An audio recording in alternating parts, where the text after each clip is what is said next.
नमस्कार। तापमान लाइव में आपका स्वागत है। मैं नुजरत जहां। तापमान लाइव की इस खास प्रस्तुति में बात देवकुंड की, जहां ऐसा अनोखा शिवलिंग स्थापित है जो अन्यत्र कहीं दृश्य नहीं है।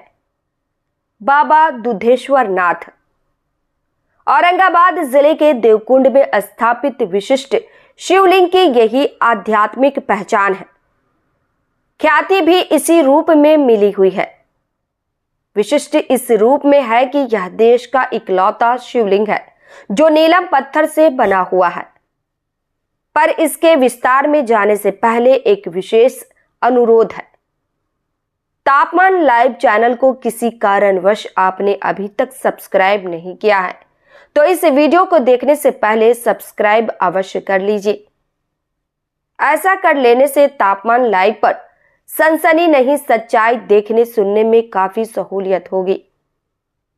तो तापमान लाइव को तुरंत सब्सक्राइब कर लीजिए। इससे हमारा मनोबल बढ़ेगा, आपको सच देखने सुनने को मिलेगा। धन्यवाद। अब जानिए बाबा दुधेश्वर नाथ को। गया, अरवल और जहानाबाद जिलों की सीमा पर गोह प्रखंड क्षेत्र में हसपुरा से 6 किलोमीटर की दूरी पर है देवकुंड। वहीं बाबा दुधेश्वर नाथ का मंदिर है, जहां पवित्र सावन माह में हजारों की संख्या में श्रद्धालु शिवलिंग पर जलार्पण करते हैं। धार्मिक पुस्तकों में इसकी महत्ता का वर्णन इस रूप में है कि भगवान श्री राम ने गया में पितरों को पिंडदान करने से पूर्व यही भगवान शिव को प्रतिष्ठापित कर उनकी पूजा अर्चना की थी। महर्षि चयावन ने उसी स्थल को तपोभूमि बना वर्षों तपस्या की। तकरीबन 500 वर्ष पूर्व बाबा बालपुरी ने चयावन ऋषि के उसी आश्रम में साधना की, वहीं समाधि भी ले ली। जिस कुंड में बाबा बालपुरी ने समाधि ली उसकी अग्नि अनवरत प्रज्वलित है। यह जानकर आश्चर्य होगा कि उस कुंड में यदा कदा ही हवन होता है। कभी कभी ही श्रद्धालु धूप डालते हैं, इसके बाद भी उसकी आग बुझती नहीं है, राख के नीचे सुलगती रहती है। स्थानीय लोगों का कहना है कि 500 वर्षों से ऐसा ही देखा जा रहा है। कुंड के बगल में महर्षि चयावन की प्रतिमा स्थापित है।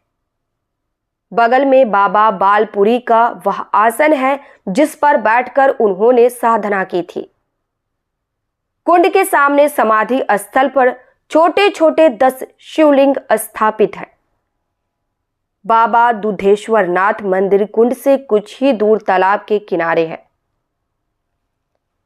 पुराणों में वर्णित कथाओं के अनुसार महर्षि चयावन जब तपस्या में लीन थे तो उस समय वहां के राजा ययाति और उनकी पुत्री सुकन्या जंगल में भ्रमण के लिए आए थे। सुकन्या ने एक टील के बीच चमकती रोशनी देखकर उसमें कुश डाल दी। बड़ा अनर्थ हो गया। दरअसल वह तपस्या में लीन महर्षि चयावन थे, जिनकी आंखें सुकन्या के कुश डाले जाने से फूट गई। कहा जाता है कि श्राप से बचने के लिए राजा ययाति ने सुकन्या की शादी महर्षि चयावन से करा दी।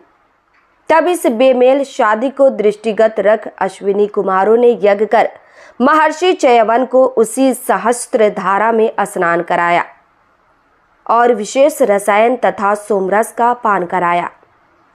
इससे उनका बुढ़ापा खत्म हो गया, यौवन लौट आया। वही विशेष रसायन बाद में च्यवनप्राश के नाम से प्रसिद्ध हुआ। देवकुंड धाम सूर्य उपासना का भी केंद्र है। वहां स्थित पवित्र सरोवर में एक बड़े पैमाने पर छठ पर्व का अनुष्ठान होता है। ऐसी मान्यता है कि सरोवर के कारण ही इस स्थान का नाम देवकुंड है। पुनपुन एवं मंदार नदियों के संगम पर महर्षि चयावन द्वारा सप्त नदियों एवं सप्त सिंधुओं के जल के सम्मिश्रण से बनाए गए इस सरोवर से संबंधित कई कथाएं हैं। आनंद रामायण की एक कथा में कहा गया है कि त्रेता युग में क्रमनाशा नदी पार कर भगवान राम देवकुंड पहुंचे और इसी सरोवर में स्नान कर महर्षि च्यवन का दर्शन किया। उन्हीं के द्वारा वहां शिवलिंग स्थापित की गई। महर्षि च्यवन के संदर्भ में कहा जाता है कि गया की स्थापना करने वाले राजर्षि ने अश्वमेघ यज्ञ का आयोजन किया था। उसमें महर्षि च्यवन भी आए थे। उसी क्रम में उन्होंने ककीट देश यानी मगध क्षेत्र में भ्रमण किया था। तभी सोनभद्र व पुनपुन के बीच उन्हें सिद्धवन दिखा। उससे प्रभावित हो वह वहीं तपस्या पर बैठ गए। वही सिद्धवन आज का देवकुंड है। औरंगाबाद जिले का यह बहुत ही महत्वपूर्ण ऐतिहासिक पर्यटन स्थल है, पर जिस रूप में इसका विकास होना चाहिए वैसा नहीं हो पाया है। बिहार सरकार के पर्यटन विभाग को इस पर खास ध्यान देने की ज़रूरत है। इस प्रस्तुति में बस इतना ही।